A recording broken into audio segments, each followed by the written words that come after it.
Valérie Bonny, Abidjan, BBC Afrique. Les habitants de cette ville sont rentrés précipitamment chez eux lorsque les tirs ont éclaté en début de soirée, dans le quartier Sokoura, où se trouve la base du CCDO, le centre de coordination des décisions opérationnelles.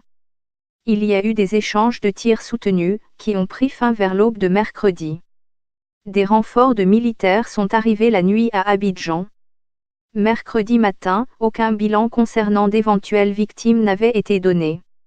Des tirs ont éclaté dans la mi-journée de mardi déjà. Et selon des sources militaires, il s'agirait d'une rivalité entre deux groupes armés, le CCDO, qui est un corps constitué de militaires, de policiers et de gendarmes dédiés notamment à la lutte contre le grand banditisme et le terrorisme, et de l'autre côté des militaires, dont des ex-mutins. Les seconds estiment que les premiers jouissent de beaucoup de privilèges. Une altercation la semaine dernière, des heurts entre des éléments des forces de sécurité ont fait un mort et un blessé, selon un communiqué des forces de sécurité. Selon le texte, ces heurts ont eu lieu à la suite d'une altercation.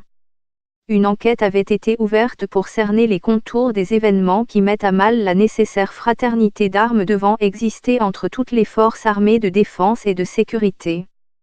L'année dernière, la Côte d'Ivoire a connu des mouvements d'humeur menés par ses forces de défense et de sécurité. Près de 10 ans après la guerre civile, le pays s'efforce de restructurer son armée, dont la moitié est issue de l'ancienne rébellion. L'armée ivoirienne est constituée de 2 tiers d'officiers, au lieu d'un tiers requis par les normes internationales.